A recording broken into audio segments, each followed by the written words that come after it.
Bismillahirrahmanirrahim. Assalamualaikum warahmatullahi wabarakatuh. Alhamdulillahirabbil alamin wa bihi nasta'in wa ala umuri dunya waddin. Wassalatu wassalamu ala asyrofil anbiya'i wal mursalin sayyidina Muhammad wa ala alihi wa sahbihi ajmain. Alhamdulillah, apa kabar Ananda grade 9, soleh dan soleha? Wah, sekarang udah kelas 9 ya. Masya Allah banget. Oke, pertama-tama tentunya Ustazah ingin mengucapkan selamat terlebih dahulu karena soleh-soleha semua sudah dinyatakan naik kelas di grade 9 dan telah menuntaskan pembelajarannya di grade 8. Oke, welcome to kelas 9. Oke, anak-anakku, tepat pada hari ini pertemuan pertama kita di grade 9 dan tentunya juga bab pertama kita di grade 9. Pertama-tama Ustazah ingin memperkenalkan terlebih dahulu mentor yang nantinya akan mengajar IPA di grade 9 ya. Oke, selanjutnya di sini Ustazah mau menjelaskan dulu ulasan materi-materi yang akan kalian pelajari nanti di grade 9. Ada materi apa saja? Nah, di grade 9 tapi khusus untuk semester 1 dulu ya. Yang pertama kita akan mempelajari tentang sistem reproduksi. Nah, sistem reproduksi ini Ustazah akan bertemu dengan kalian di 3 kali pertemuan ya. Jadi 3 pertemuan. Kemudian ada perkembangbiakan hewan dan tumbuhan. Kemudian ada pewarisan sifat atau genetika. Nah, kemudian fisikanya itu hanya ada 2, listrik, statis, dan dinamis. Oke, untuk kontrak belajar di kelas 9 masih sama seperti kelas 8. Jadi Ustazah harap kalian sudah siap dengan buku catatannya. Walaupun sekarang tidak harus selalu mencatat materi ya, karena sudah ada PowerPoint-nya, sudah ada videonya. Jadi silahkan buku catatan itu digunakan untuk menulis hal-hal yang penting saja. Kayak misalnya istilah-istilah yang asing gitu ya, atau rumus-rumus yang sekiranya harus kalian hafalkan. Oke, kemudian juga nanti ada penilaian. Ustazah sekali-kali nanti akan memberikan tes harian gitu, ataupun nanti juga ada ulangan harian ya. Mudah-mudahan bisa mengikuti dengan baik.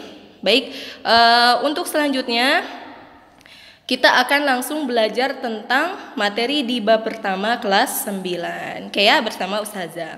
Materinya itu sistem reproduksi manusia. Oke.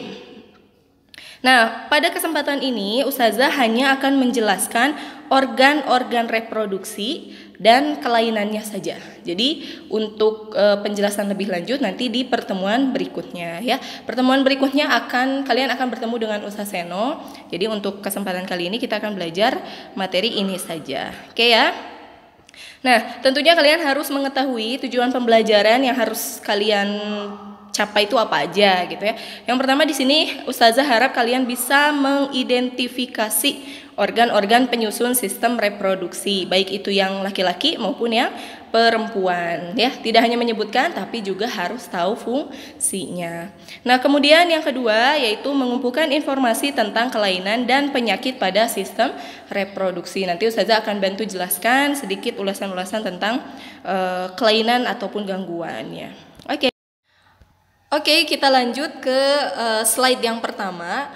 Oke, kalau ngomongin sistem reproduksi itu kita selalu ingat ciri-ciri makhluk hidup ya. Kita balik lagi ke materi kelas 7. Ini materi kelas 7 ya, ciri-ciri makhluk hidup. Nah, di situ salah satunya adalah selain bergerak, bernafas, membutuhkan nutrisi, peka terhadap rangsang, beradaptasi gitu kan, melakukan ekskresi, tumbuh dan berkembang, juga ada yang disebut dengan berkembang biak. Nah, jadi berkembang biak atau bereproduksi ini adalah ciri-ciri dari makhluk hidup. Jadi kebutuhan dari si makhluk hidup itu sendiri. Oke, apa sih berkembang biak itu? Nah, berkembang biak itu merupakan proses menghasilkan dan mempertahankan keturunannya ya.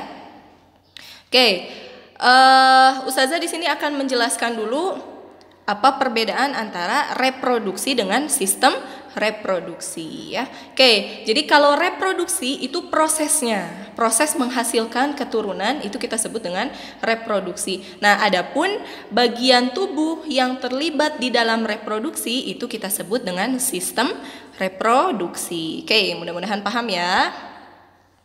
Nah, jadi kita akan fokus ke sistem reproduksi bagian organnya ya. Kayak di sini Ustazah jelaskan dulu secara umum apa yang perlu banget gitu diingat. Nah, dari sistem reproduksi laki-laki dan perempuan. Oke. Kalau pada laki-laki, nah, sel yang terbentuknya itu adalah sel sperma, ya. Nah, proses pembentukan sperma itu kita sebut dengan spermatogenesis, ya. Genesis itu kan menunjukkan proses pembentukan makhluk hidup gitu ya. Nah, jadi nama prosesnya adalah spermatogenesis, dan alat kelamin inti atau penghasil spermanya itu kita sebut dengan testis, ya. Jadi testis ini adalah tempat pembentukan sperma. Nah, kalau yang di perempuan yang harus diingat itu adalah sel kelaminnya, ya, kita sebut dengan ovum atau bahasa Indonesianya sel telur gitu ya. Oke, bahasa ilmiahnya adalah ovum. Nah, berarti proses pembentukan ovum kita sebut dengan oogenesis, ya. Kemudian alat kelamin inti pada perempuan, proses berarti tempat pembentukan ovum itu di mana? Nah, berarti di ovarium nama tempatnya, ya. Jadi tadi selnya adalah sperma dan ovum, proses pembentukannya spermatogenesis dan oogenesis. Nah, alatnya, tempat pembentukannya itu testis dan ovarium. Oke, untuk spermatogenesis dan oogenesis, nah ini akan dijelaskan di pertemuan berikutnya. Jadi sekarang kita hanya fokus ke alat kelaminnya saja, ya, organnya. Oke, kita lanjut ke alat reproduksinya. Alat reproduksi kita bedakan ya, laki-laki dan perempuan. Nah, yang laki-laki ini tersusun menjadi dua, sama yang perempuan juga ya. Ada internal, ada eksternal. Nah, internal itu maksudnya adalah bagian dalam, ya, internal. Nah, kalau eksternal berarti bagian luarnya, ya. Berarti yang internal itu struktur dalamnya gitu. Nah, oke. Kita mulai dari struktur internal yang laki-laki. Di sini yang pertama tadi yang paling penting itu ada testis, ya. Nah, kemudian yang kedua itu ada epididymis. Oke. Kemudian yang ketiga ada vas deferens. Nah, ini istilahnya agak sulit ya, agak sulit diingat. Jadi harus dihafal. Kemudian yang keempat ada vesika atau vesicula seminalis. Yang kelima itu ada glandula. Pernah dengar kata glandula? Nah, glandula itu menunjukkan berarti kelenjar, ya, kelenjar organ laki-laki, ya. Nah, kemudian yang eksternalnya, bagian luarnya itu ada penis dan skrotum, ya. Oke, kemudian yang perempuan, yang bagian eksternalnya itu ada klitoris, kemudian ada vagina dan ada labium. Oke ya. Jadi sebetulnya yang inti itu ada dua, ada vagina dan labium, ya. Nanti kita jelaskan lebih dalam lagi. Nah, kemudian yang bagian internalnya sekarang. Yang bagian internalnya, vagina itu bisa masuk ke dua ya, bisa eksternal, bisa internal. Nah, kemudian yang nanti nyambung dari vagina itu masuk lebih dalam ada cervix, ya. Pernah dengar ya cervix? Nah, cervix itu leher rahim. Kemudian yang kedua ada uterus. Uterus itu bahasa lain dari rahim, ya. Nah, kemudian yang ketiga bagian dalam dari rahim itu kita sebut dengan dinding rahim atau endometrium. Yang keempat ada oviduct atau oviduk atau bahasa lainnya tuba fallopi. Nah, yang kelima itu ada yang bagian terpentingnya itu ada ovarium. Oke, sekarang kita akan bahas satu persatu, ya. Kita mulai dari organ reproduksi laki-laki, ya. Nah, kita mulai dari struktur eksternal atau bagian luarnya. Tadi ada penis dan skrotum. Oke ya. Oke, penis itu fungsinya untuk apa sih? Nah, penis itu adalah sebagai saluran kencing atau urin, ya, dan saluran sperma juga. Jadi satu ya, menyatu salurannya. Nah, kemudian gambarnya bisa dilihat yang mana penis, ya. Ini. Nah, kemudian skrotum. Nah, skrotum itu berfungsi menjaga suhu testis agar sesuai untuk produksi sperma. Jadi di dalam skrotum itu ada testis. Nah, ini ya. Nah, di dalam skrotum itu ada testis. Nah, di dalam testis itu kan proses pembentukan sperma. Nah, biar si spermanya ini bisa bertahan, maka dia harus diatur suhunya. Nah, diatur oleh si skrotum ini, ya. Oke. Kemudian kalau pada bagian penis itu di bagian ujungnya biasanya terdapat struktur seperti lipatan kulit. Nah, ini biasanya kalau usia muda itu biasanya harus disunat ya. Bahasanya disunat. Nah, itu bagian itu kita sebut dengan kulup atau prepus ya. Oke, kita lanjut. Nah, sekarang masuk ke struktur internal, bagian dalamnya. Oke ya. Berarti tadi kita memulai dulu dari testis. Tadi sudah tahu fungsinya sebagai pembentukan sperma. Jadi proses spermatogenesis itu ada di testis ya. Gambarnya bisa dilihat. Yang ini ya. Nah, kemudian selain pembentukan testis selain pembentukan sperma di dalam testis itu juga proses pembentukan hormon pada laki-laki yang kita sebut dengan hormon testosteron ya. Oke, kemudian kita lanjutkan. Nah, ini harus nyambung ya. Jadi Ustazah jelaskannya berdasarkan urutan strukturnya. Nah, yang kedua itu ada epididymis ya, atau ditambahkan ductus epididymis. Ductus itu muara gitu ya. Jadi bisa disebut ductus epididymis, bisa disebut epididymis ya.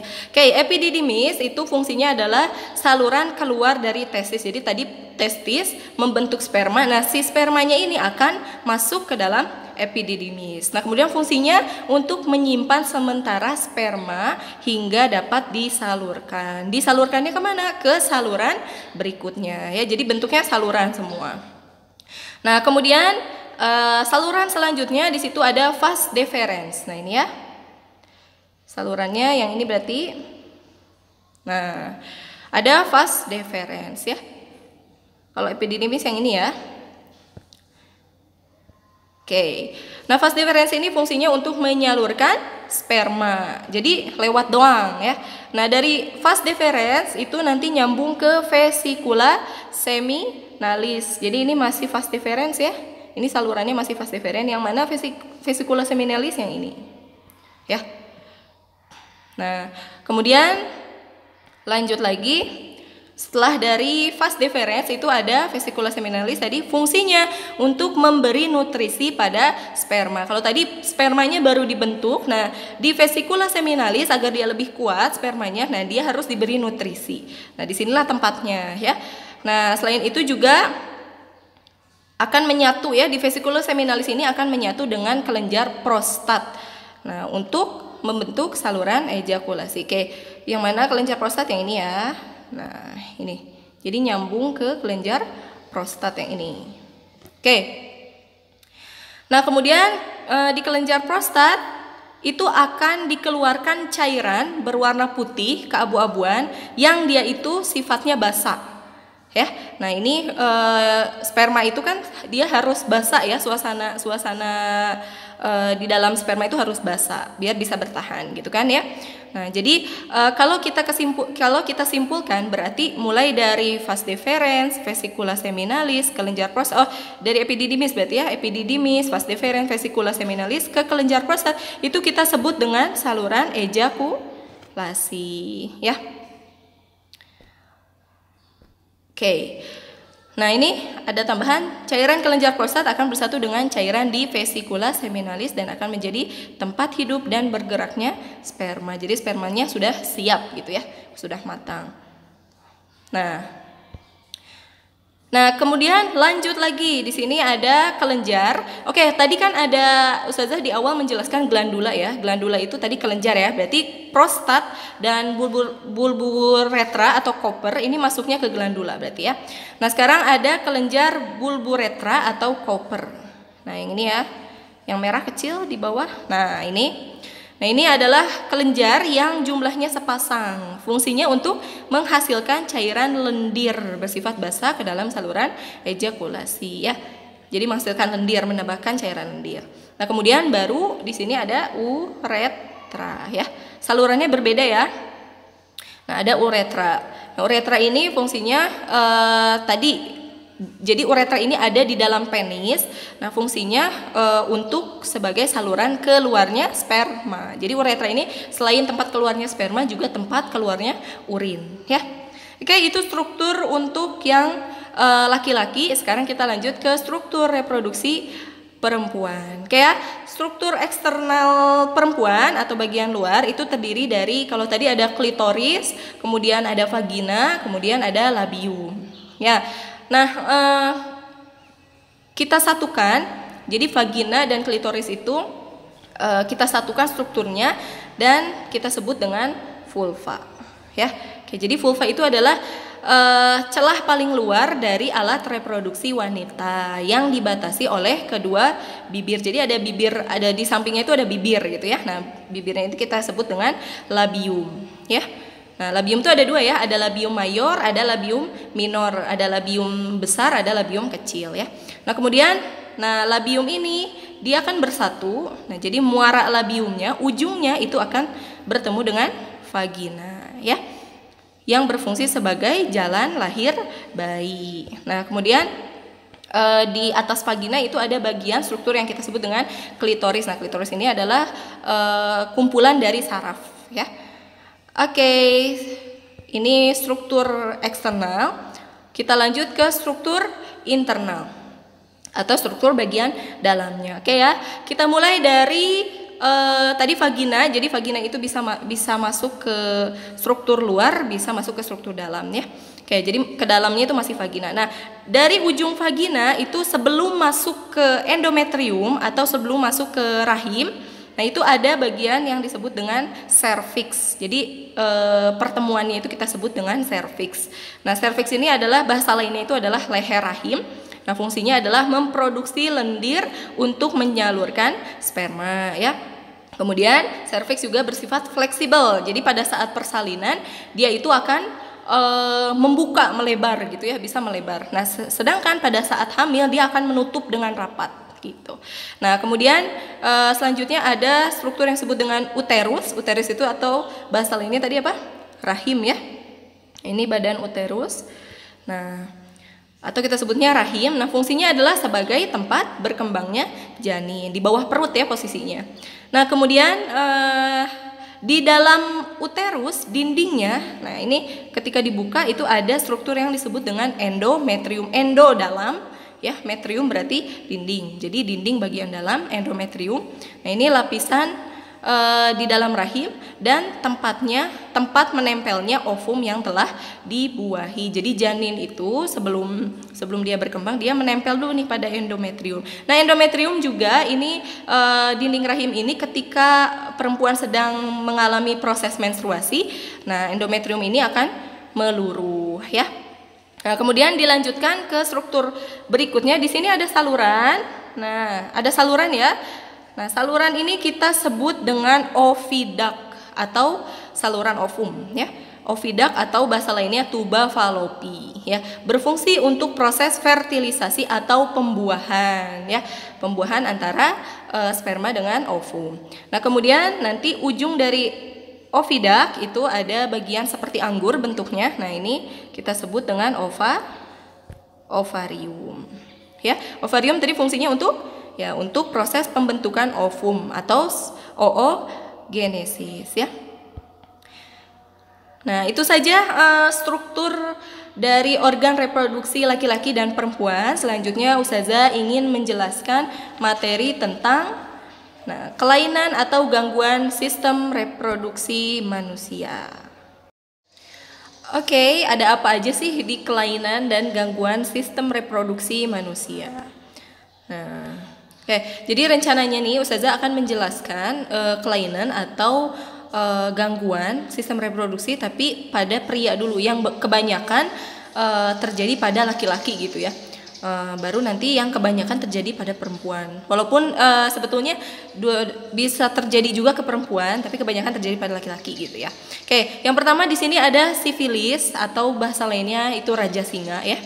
Nah, sifilis itu adalah penyakit kelamin yang disebabkan oleh bakteri. Nah, ini kalian bisa lihat bakterinya ini ya.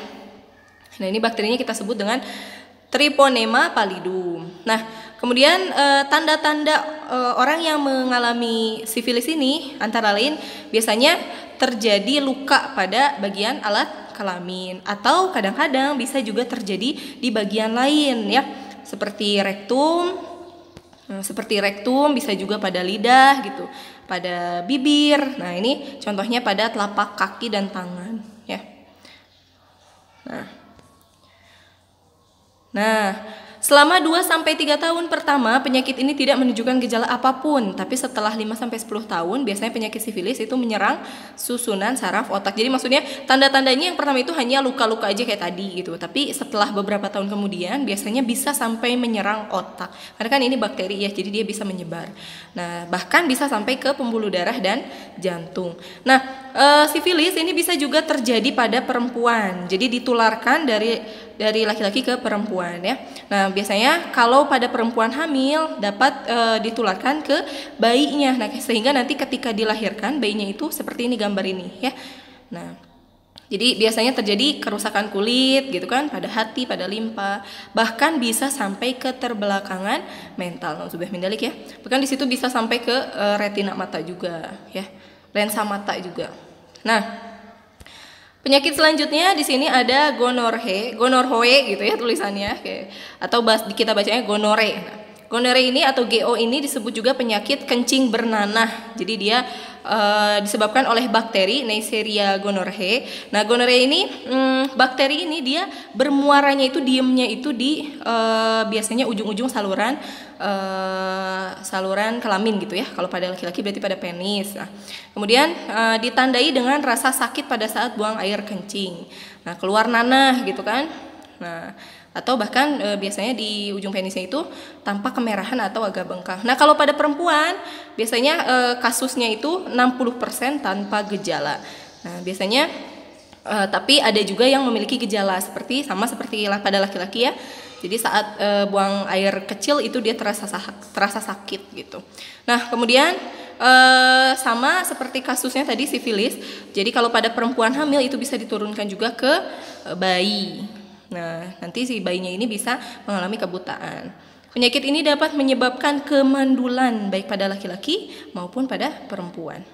Oke, selanjutnya. Nah, kanker testis berarti ini hanya terjadi pada laki-laki. Kanker testis itu, kanker itu sebenarnya apa sih? Nah, kanker itu sebetulnya sel yang membelah, tapi membelahnya itu tidak sesuai dengan seharusnya gitu. Nah, biasanya kanker ini, sel yang terbentuk ini, sel kanker ini dia akan menyerang sel sehat lain. Nah, itu yaitu kanker. Nah, berarti kalau kanker testis terjadinya di testis. Tuh, terbentuk saat sel-sel testis membelah secara tidak terkendali dan membentuk suatu tumor atau kita sebut dengan kanker ya. Nah, paling umum terjadi pada laki-laki yang berusia di bawah 40 tahun. Berarti yang masih yang masih bisa memproduksi sperma. Oke, selanjutnya ada hernia inguinal. Hernia itu sebetulnya apa sih? Jadi hernia itu sebetulnya adalah bagian usus, tapi dia itu keluar dari dindingnya. Nah, biasanya nggak cuma terjadi pada bagian dekat reproduksi, tapi juga bisa ke bagian-bagian lain. Nah, di sini contohnya ini ada epigastrik gitu kan. Gastrik itu lambung, berarti di dekat lambung. Ada umbilikal. Umbilikal itu apa sih? Umbilikal itu adalah pusar ya. Nah, kemudian di sini inguinal. Nah, berarti kalau inguinal itu adalah daerah dinding perut bagian bawah, jadi dekat dengan selangkangan ya. Nah, jadi hernia itu adalah gangguan yang ditandai dengan sebagian ususnya itu terdorong menembus dinding perut. Jadi keluar dari dinding perut. Nah, masuk ke selangkangan atau daerah, bahkan ada juga yang ke daerah skrotum. Akibatnya terdapat bagian yang lemah. Jadi bisa terdorong itu karena dindingnya itu lemah atau robek ya. Nah, hernia inguinal ini yang ringannya ini biasanya disebut dengan istilah turun bro ya.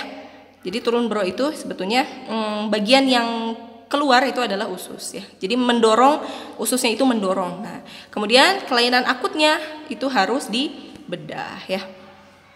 Lanjut masih penyakit. Selanjutnya ini penyakit yang sering terjadi pada wanita ya. Nah, yang pertama ada Candidias vagina atau bahasa sehari-harinya itu adalah keputihan. Nah, keputihan ini adalah penyakit pada perempuan yang ciri-cirinya itu terdapat cairan berwarna putih kekuningan pada bagian vagina. Biasanya dia strukturnya menggumpal, berbau tidak sedap. dan dapat menyebabkan gatal pada daerah kelamin. Nah, ini penyakit ini sebetulnya disebabkan oleh bakteri ya. Bakterinya kita sebut dengan ini Candida albicans. Ini ya bakterinya. Nah, biasanya kenapa bisa ada bakteri ini? Karena kebersihannya itu biasanya kurang terjaga. Nah, kemudian Candida albicans ini menyebabkan penyakit candidias tapi hanya pada bagian alat reproduksi wanita. Nah, biasanya bakteri ini juga muncul di bagian tubuh lain, misalnya di lidah, tapi dia tidak berbahaya. Nah, ya. Nah, ini kekuningannya ini kita sebut ini adalah bakterinya gitu. Nah, biasanya ada di dalam lidah manusia ya, tapi tidak membahayakan. Nah, kemudian ada miom dan kista. Nah, ini sering banget ya kita mendengar istilah ini. Nah, apa sih miom itu? Miom sama kista itu beda ya, teman-teman. Jadi kita mulai dari miom dulu. Miom atau mioma atau fibroid itu sebetulnya adalah tumor, tapi tumornya tumor jinak yang tumbuh di otot atau jaringan ikat di bagian mana saja pada rahim wanita. Jadi nah, kalau dilihat gambarnya ini miom, ya dia strukturnya lebih tebal dan kayaknya tuh elastis gitu. Nah, berarti kenapa? Karena terbentuk dari jaringan ikat ya. Nah, ini contohnya. Nah, kemudian penyebabnya dipengaruhi oleh beberapa faktor ya. Yang paling umum terjadi karena faktor hormon pada wanita. Nah, selanjutnya kista. Nah, kalau kista kalau kista itu nah, dia kantung. Kalau tadi miom itu dia strukturnya jaringan ikat, kalau kista itu kantung. Nah, kantungnya berisi cairan. Ada cairan, ada juga udara atau bahan lainnya yang menempel pada organ terdekat. Nah, ini ya. Jadi kalau dilihat kista itu isinya tuh lebih transparan gitu ya warnanya. Nah, kista ini merupakan tumor jinak dan bukan kanker ya, jadi masih bisa diangkat dan tidak membahayakan sel lainnya gitu. Nah, kista ini dapat diangkat sehingga kista tidak berbahaya. Nah, umumnya tidak menimbulkan gejala apapun. Kista biasanya hilang dengan sendirinya, namun apabila menimbulkan rasa sakit, nah dia harus diangkat ya. Apabila dibiarkan berkembang, nah ketika sudah mulai sakit terus kita biarin, nah itu bisa jadi parah karena akan menekan bagian lain sehingga bersifat menghambat ya. Nah, keduanya bisa diangkat dengan melakukan pembedahan. Nah, kemudian ada kanker serviks atau ovarium. Jadi kankernya itu di serviks atau di ovarium ya. Nah, terbentuk sama tadi seperti kanker testis ya, terbentuk karena sel-sel abnormal di permukaan serviks. Nah, serviks atau ovarium kalau di ovarium atau bisa juga terjadi di vagina ya. Oke, ini yang ada di serviks, ini yang ada di ovarium ya. Yang paling bahaya yang mana? Dua-duanya bahaya, tapi yang lebih membahayakan lagi itu adalah di ovarium. Kenapa? Karena di ovarium itu adalah tempat pembentukan ovum. Jadi dia harus harus segera dibedah. Nah, kemudian diagnosis awalnya dan pengobatan kalau ketahuan lebih awal gitu ya. Jadi kalau didiagnosis lebih awal, nah itu pengobatannya bisa dengan dicegah perkembangan sel kankernya ya. Termasuk jenis penyakit yang disebabkan oleh banyak hal gitu, multifaktoral. Jadi banyak faktor. Nah, kemudian ada gangguan menstruasi ya. Menstruasi itu terjadi karena sel ovum yang sudah siap untuk dibuahi itu tidak dibuahi. Akhirnya dia nanti karena dinding rahimnya menebal, sudah siap menerima janin gitu kan. Karena nggak ada janinnya, akhirnya dia meluruh dinding rahimnya. Ini ya gambar dinding rahim atau uterus tadi. Nah, ini yang keadaan normal, yang ini ketika sudah mau mengalami menstruasi. Nah, gangguannya itu ada macam-macam ya. Yang pertama itu ada yang disebut dysmenorrhea. Nah, biasanya ada yang suka nyebut ini ya, dysmenorrhea gitu. Nah, ini akibat menstruasi yang menyakitkan, jadi menstruasinya sakit. Nah, kemudian ada menorrhagia. Menorrhagia itu menstruasi yang banyak, jadi darahnya tuh keluar banyak gitu ya. Nah, sebutnya menorrhagia. Kemudian ada juga yang karena menstruasinya tidak teratur atau bahasa lainnya oligomenorrhea. Oke, kemudian gangguan menstruasi ini dapat terjadi karena disebabkan oleh gangguan genetik, anatomi dan endokrin, dan ini normal ya. Nah, kalau misalnya sudah ekstrim gitu ya, namanya bukan lagi gangguan menstruasi. Nah, pengobatannya dapat dilakukan dengan diberi pil hormon. Oke, selanjutnya di sini ada endometriosis. Nah, endometriosis itu tadi endometrium ya, dari kata endometrium.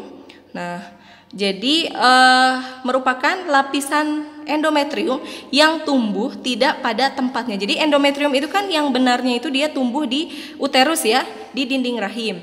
Nah, ini dia tumbuhnya itu di mana saja. Jadi bisa di atas, bisa di ovarium, bahkan bisa di tuba falopi gitu. Jadi yang harusnya di sini itu malah tumbuh di tempat yang berbeda ya.